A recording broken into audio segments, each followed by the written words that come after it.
बिस्मिल्लाहिर्रहमानिर्रहीम अस्सलामुअलैकुम। मैं हूँ आसफ़ा। वेलकम है आपका माय फूड फैक्ट पर। कैसे हैं आप सब? अल्लाह पाक से दुआ है कि आपको अपने प्यारों के साथ खुश और आबाद रखे और आप पर अपनी रहमत का साया बनाए रखे, आमीन। आज मैं बना रही हूँ बहुत ही मज़े का और मोस्ट फेवरेट आलू गोश्त की रेसिपी। आलू गोश्त तो तकरीबन हर घर में बनता है, डिफरेंट डिफरेंट तरीक़ों से बनता है। मैं भी डिफरेंट तरीक़ों से बनाती हूँ, लेकिन आज की रेसिपी बहुत ही मज़े की, बहुत ही यम्मी सी और फटाफट से बन जाने वाली है, बिल्कुल डिफरेंट स्टाइल से। तो चलिए जी स्टार्ट करते हैं। बिस्मिल्लाहिर्रहमानिर्रहीम। मैंने ले लिया है 1 प्याली दही।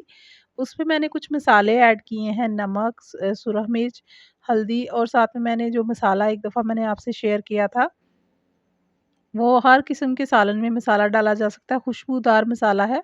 उसकी रेसिपी आप देख सकते हैं, लिंक मैं दे दूँगी। तो वो मसाला मैंने 2 चम्मच ऐड किया है और सूखा धनिया। ये सारे मसाले इसके अंदर ऐड कर दिए। यकीन करें इतनी अच्छा-सा ये खुशबूदार आलू गोश्त रेडी होगा। आधा घंटा मैंने उसको मैरिनेट करके छोड़ दिया था। यहाँ पर मैंने कुछ खड़े मसाले और शाह ज़ीरा ले लिया। शाह ज़ीरा काले ज़ीरे को भी कहते हैं, तो वो ले लिया था। उसको हल्का सा कड़कड़ाया ऑयल में। जैसे ही ऑयल अच्छा सा गर्म हुआ तो उसमें हल्का सा कड़कड़ा के तो मैंने ये मीडियम 3 प्याज जो है ना स्लाइस में कटिंग किए हुए, ये हल्के से गोल्डन ब्राउन करने हैं। बहुत ज़्यादा हमने इसको डार्क ब्राउन नहीं करना, गोल्डन ब्राउन करेंगे। और जो मैरिनेट किया हुआ गोश्त है ना वो इसमें ऐड कर देंगे। आप यकीन करें, एक बार मेरे इस तरीके से आलू गोश्त बनाएँगे ना तो बहुत ही मज़े का खुशबूदार आलू गोश्त और बन भी जल्दी जाएगा। इस रेसिपी से बिल्कुल डिफरेंट स्टाइल से बनेगा और इतना मज़े का होगा कि फिर आइंदा आप इसी रेसिपी से बनाया करेंगे। एक पूरा बड़ा चम्मच मैंने लहसुन और अदरक की पेस्ट ले ली है। साथ ही मैंने उसमें हरी मिर्चें भी पीसी हुई थी। इसको डाल के थोड़ा-सा अच्छी तरह से भूनेंगे ताकि इसकी जो स्ट्रॉन्ग स्मेल होती है वो ख़त्म हो जाए, कच्चापन ख़त्म हो। तो ये जो मैंने आधा घंटा पहले मैरिनेट करके गोश्त रखा था ना, गोश्त को आप ज़्यादा टाइम के लिए भी रख सकते हैं, लेकिन मैंने जल्दी बनाना था तो इसलिए फिर मैंने इसको ज़्यादा टाइम नहीं रखा। तो ये मैरिनेट किया हुआ गोश्त इसमें डाल देंगे। डाल के इसको बहुत अच्छी तरह से भूनेंगे हम। तो मसाले की खुशबू अभी से इतनी इस ऑयल में डालते ही यकीन करें इतनी अच्छी खुशबू आ रही है। ये मसाला बहुत ही अच्छा सा मैंने रेडी किया था। तो आप अगर आपके पास कोई घर पे बना हुआ मसाला नहीं है तो आप कोई भी अच्छा सा मसाला ले सकते हैं पैकेट वाला, तो वो इसमें ऐड कर सकते हैं। अच्छी तरह से इसको भून लेंगे। जो साबुत मसाले मैंने डाले थे उसकी भी बहुत अच्छी सी खुशबू आ रही है। तो जैसे ही हमारा ऑयल ऊपर आएगा ना तो फिर मैं इसमें डाल दूँगी 1 प्याली टोमेटो प्यूरी। अगर टोमेटो प्यूरी ना हो आपके पास तो आप टमाटर ग्रेट करके भी डाल सकते हैं, लेकिन छिलके आपने रिमूव करके फिर उसको ग्रेट करना है। तो 5 से 7 मिनट इसको मैं भूनूँगी। बहुत ही अच्छा-सा इसका कलर आ जाएगा, ऑयल हमारा सेपरेट होना स्टार्ट होगा तो फिर मैं इसमें डाल दूँगी टमाटो की प्यूरी। तो ये देखिए जी 1 प्याली अच्छा-सा हमारा जो गोश्त है ना वो अच्छा-सा हमारा भुन चुका है। ऑयल देखिए सेपरेट होना स्टार्ट हो गया है। अब मैं इसमें जो टमाटो प्यूरी है ना वो डाल दिए। 3 बड़े साइज़ के टमाटर जो है ना उनको ग्रेट करके आप ले लें या फिर आप इसकी प्यूरी ले लें अगर आपके पास है तो। 2 मैंने साबुत मिर्चें इसमें हरी डाल दी हैं, इसकी कट लगा के इसकी भी बहुत ही अच्छी-सी भूनते वक़्त खुशबू आती है। तो गोश्त को जितना अच्छा इस टाइम पे भूनेंगे ना आपको बाद में फिर इतना ज़्यादा भूनना नहीं पड़ेगा। तो अभी हम इसमें पानी ऐड करेंगे क्योंकि अभी गोश्त को हमने गलाना है। तो आप अगर पतीले वगैरह में या हांडी वगैरह में बना रहे हैं तो पानी आपको थोड़ा ज़्यादा डालना पड़ेगा।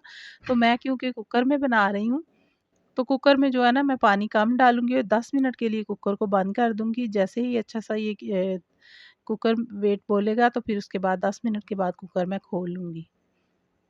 तो ये देखिए जी तकरीबन 1.5 के ग्लास के करीब मैंने पानी डाल दिया है, इतना कि गोश्त हमारा अच्छा सा गल जाए, बहुत ही अच्छा सा सॉफ्ट हो जाए और ये जो पानी है ना फिर ये ड्राई हो जाएगा। तो उसके बाद फिर हम खोलते हैं कुकर तो देखते हैं आगे क्या करना है। तो अभी मैंने इसको कुकर को लगा दिया है, इसका ढक्कन। तो चलिए जी 10 मिनट हो चुके हैं। अब मैंने इसका वेट उतार दिया है और स्टीम जो है ना इसकी निकाल के तो ढक्कन उठाया है। तो ये देखिए गोश्त हमारा अब चेक करते हैं कि कितना गला हुआ है। तो ये जितने भी आपको थोड़े बहुत प्याज नज़र आ रहे हैं ना अभी ये बिल्कुल चूल्हा मैंने ऑन कर दिया है तो ये साथ ही मैश हो जाएंगे। तो बहुत ही अच्छी तरह से ये चम्मच के साथ आपने इसको जो है ना मैश कर लेना है। अभी गोश्त चेक करते हैं कि कितना गला है। तो गोश्त हमारा माशाल्लाह से अच्छे से गल गया है, बहुत ही अच्छा सा सॉफ्ट हो गया है। ये थोड़ा जो आपको पानी नज़र आना है इसको भी अच्छी तरह से ड्राई करते हैं। और जितने भी मुझे खड़े मसाले नज़र आ रहे हैं ना अभी मैं साथ-साथ निकालती जाऊँगी। और अगर आप इस बच्चे अगर नापसंद करते हैं तो ये निकाल देना चाहिए, नहीं तो फिर आप रहने दें क्योंकि सालन में ये वैसे भी अच्छे लगते हैं। तो भूनते-भूनते साथ ही फिर इसका ऑयल जैसे ही ऊपर आ जाएगा ना तो मैंने लिए थे आधा किलो से ज़्यादा गोश्त था, तो आलू मैंने जो है ना आधा किलो ले लिए थे। तो कट करके मैंने इस तरह से रख लिए हुए थे, पानी में डाल के। अब इनको डाल के ना आलू को गोश्त के साथ ही भून लेना है। इस तरीके से आलू गोश्त एक तो जल्दी भी बन जाएगा और बहुत मज़े का भी बनेगा। तो आपने ये रेसिपी अगर अच्छी लगेगी ना तो ट्राई ज़रूर करनी है। तो गो आलू भी डाल के तकरीबन 4 से 5 मिनट मैं भून लूँगी। जैसे ही इसका फिर ऑयल ऊपर आएगा ना, तो फिर हम गोश्त तो गला हुआ है, लेकिन आलू को अब गलाने के लिए थोड़ा पानी डालेंगे और साथ ही शोरबा भी इसका तैयार हो जाएगा। तो अच्छी तरह से भुन चुका है गोश्त भी और आलू भी, तो इतना मैंने पानी डाल दिया है कि ये जो हमारे आलू है ना, ये अच्छी तरह से सॉफ्ट हो जाएँ और फिर हमारा ऑयल जो है ना खुद ही ऊपर आ जाएगा। तो 10 मिनट के लिए तकरीबन मैं ढक्कन दे के छोड़ दूँगी। अब कुकर को बंद करने की ज़रूरत नहीं है। यहाँ देखिए हमारा गो आलू गोश्त जो है ना, खुशबूदार सा आलू गोश्त बहुत अच्छा सा रेडी हो चुका है। बहुत ही प्यारा सा इसका कलर लग रहा है और आलू जो है ना वो भी अच्छे से सॉफ्ट हो चुके हैं। मैं आपको चेक करवा देती हूँ। ये देखिए आलू बहुत ही अच्छे से सॉफ्ट हो चुके हैं। गोश्त तो पहले ही हमारा गला हुआ था। हरा धनिया मैंने डाल दिया है, कसूरी मेथी मैंने ढक्कन पे डाल दी थी। तो इस तरह से जब ढक्कन पे गरम हो जाती है ना उसकी बहुत ही अच्छी सी खुशबू आती है और शोरबे वाले सालन में तो लाज़मी होता है। और अब मैंने डाल दिया है होममेड गरम मसाला, ये भी बहुत ही अच्छा सा खुशबूदार सा होता है। और थोड़ा-सा मैंने भुना हुआ ज़ीरा जो है ना, ज़ीरा पाउडर, वो भी मैंने लाज़मी आलू गोश्त में डालना होता है। अब 2 मिनट के लिए सिर्फ़ ढक्कन दे के चूल्हा मैंने बंद कर दिया था। ये देखिए बहुत ही मज़े का ये हमारा आलू गोश्त रेडी हो चुका है, तो इसको सर्विंग डिश में निकाल लेते हैं। तो कैसी लगी है आपको आज की रेसिपी? तो मैंने बनाए थे इसके साथ जो ज़ीरा पुलाव होता है ना सिंपल, वो बनाया था। तो हम उसके साथ खाते हैं, सर्दियाँ अगर हों तो फिर मटर पुलाव भी इसके साथ बनाएँ तो बहुत ही मज़ा आता है।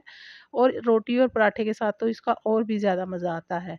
तो नान के साथ खाइए, रोटी या पराठे के साथ या फिर चावल के साथ। तो आप कैसे खाते हैं? ज़रूर बताइएगा कमेंट करके। तो रेसिपी आपको कैसी लगी है? एक कमेंट कीजिएगा। अच्छी लगी है तो लाइक शेयर कर दीजिए। चैनल पर न्यू है तो सब्सक्राइब ज़रूर कर दीजिए।